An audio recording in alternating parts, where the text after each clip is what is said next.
One day teachers orientation program for English teacher organized by DTC Garam and with the help of English Society of Garam.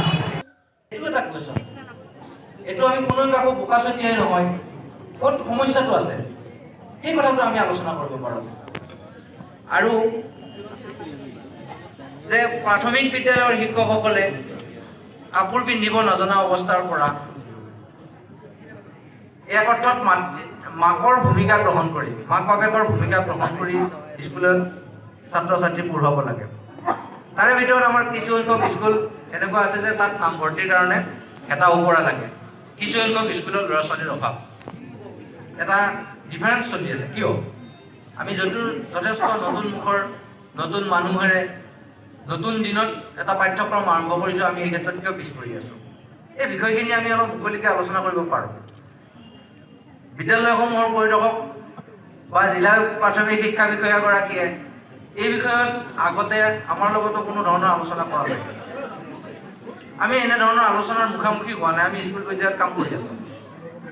কিন্তু Das sir Darrang জিলালৈ অহাৰ পিছত শিক্ষাৰ ক্ষেত্ৰত তেওঁ টাউনৰ স্কুলখনে হওক, আন্ধেৰীঘাটৰ স্কুলখনে হওক বা লালপুলৰ স্কুলখনে হওক, তেখেতে খবৰ ৰাখিছে। আমি এই জিলাত কাম কৰা শিক্ষক হিচাপে গৌৰৱ অনুভৱ কৰিছোঁ যে প্ৰত্যেকখন বিদ্যালয়ৰ লগত এটা সুসম্পৰ্ক নাথাকিলে, বিষয়াগৰাকীক যদি মাতিবই নোৱাৰোঁ, তেখেতৰ ওচৰে চাপিব নোৱাৰোঁ, তেনেহ'লে আমি আমাৰ ছেক্টৰটোত কেনেকৈ কাম কৰিম? গতিকে আমি এই মুহূৰ্তত তেখেতক আমি আগৰ ছেশ্যনটোতো আদৰণি জনাইছোঁ। আমি এই ছেশ্যনটো মুকলি কৰিবলৈ আমাৰ উদ্দেশ্য, লক্ষ্য বা কৰ্মভূমি কেনেকুৱা হ'ব বা কি উদ্দেশ্যত আমি আগবাঢ়িছোঁ, সেইখিনি কথা ছাৰে ছেশ্যনটো মুকলি কৰিবৰ কাৰণে পুনৰবাৰ অনুৰোধ জনাইছোঁ।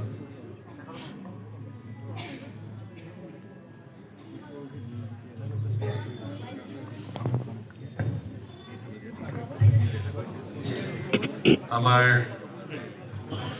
দৰং জিলা ইংলিছ ছ'চাইটিৰ সন্মানীয় কোঅৰ্ডিনেটৰ বুলিয়ে কৈছোঁ, আগভাগ লৈ থকা নন্দেশ্বৰ বৰুৱা ডাঙৰীয়া, আপোনাক ধন্যবাদ জ্ঞাপন কৰিছোঁ। মঞ্চত উপবিষ্ট আছে আমাৰ সন্মানীয় হিতেশ হাজৰিকা ডাঙৰীয়া, এই ছ'চাইটিক খুব সুন্দৰভাৱে আগবঢ়াই লৈ যোৱা, লগতে অন্যান্য আমাৰ ছ'চাইটিৰ বিশিষ্ট ব্যক্তিসকল, যোনে আমাৰ এই ছ'চাইটি গঠন কৰাৰ ক্ষেত্ৰত আমাক খুব আন্তৰিকতাৰে কাম কৰিছে।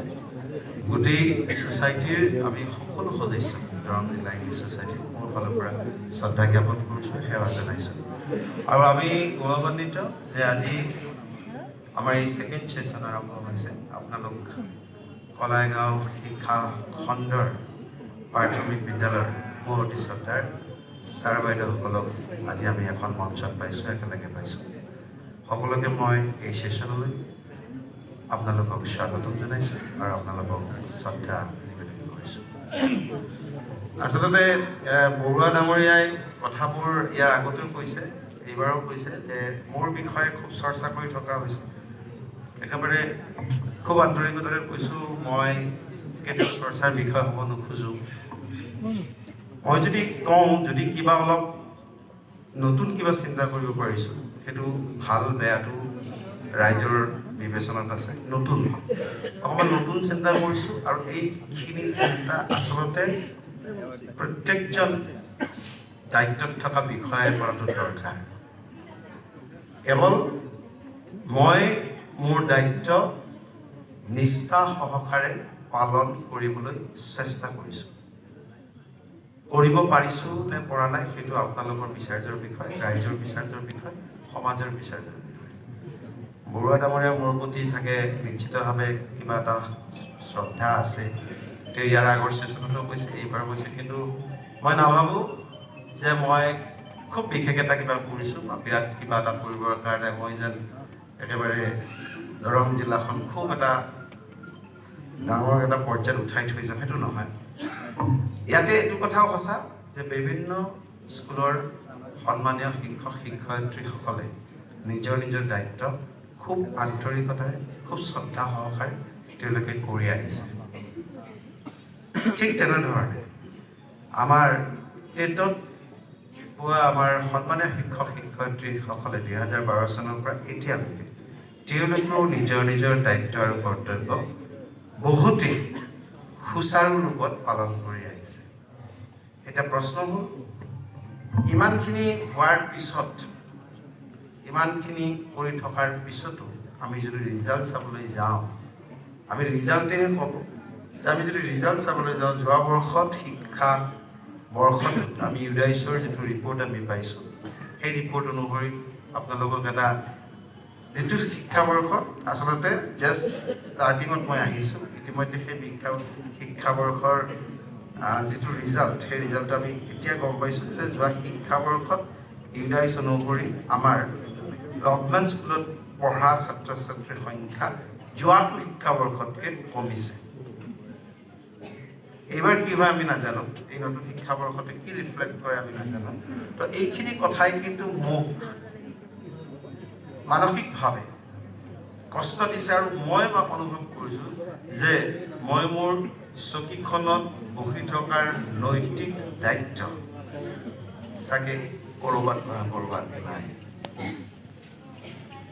এই অনুভৱখিনি যদি আমি প্ৰত্যেকে একেলগে কৰিব পাৰোঁ, তেতিয়াহ'লে গোটেই চিষ্টেমটো কিন্তু আমি মানে অকণমান ঘৰুৱাভাৱে কৈছোঁ, চিষ্টেমটো হিলাব পাৰিম। আৰু মই জানো শিক্ষকে সমাজ গঢ়ে, চিষ্টেম গঢ়ে, শিক্ষকে চিষ্টেম কেতিয়াও নাভাঙে। আৰু সেইসকল শিক্ষকে কেতিয়াও চিষ্টেম নাভাঙে যিসকল শিক্ষকে নিজৰ শিক্ষকতা অত্যন্ত শ্ৰদ্ধা সহকাৰে, অত্যন্ত পবিত্ৰতাৰে যিসকলে কৰে, তেওঁলোকে কিন্তু চিষ্টেম কেতিয়াও ভাঙিবলৈ নাহে, চিষ্টেম গঢ়িবলৈ আহে। আৰু মই ভাবোঁ সেই মানসিকতাখিনি আপোনালোকৰ মেক্সিমামৰ মাজত আছে। আৰু এটা কথা সঁচা, যেনেকৈ দিনৰ লগত ৰাতি আছে কণ্ট্ৰাষ্ট, ভালৰ লগত বেয়া আছে, যোগ্যতাৰ লগত অযোগ্যতা আছে,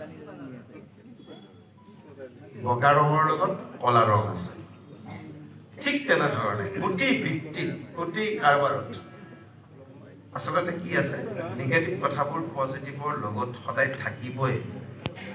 আৰু নিগেটিভ আছে কাৰণে পজিটিভ কথাৰ মহত্ব আছে। যেতিয়া পৃথিৱীত নিগেটিভ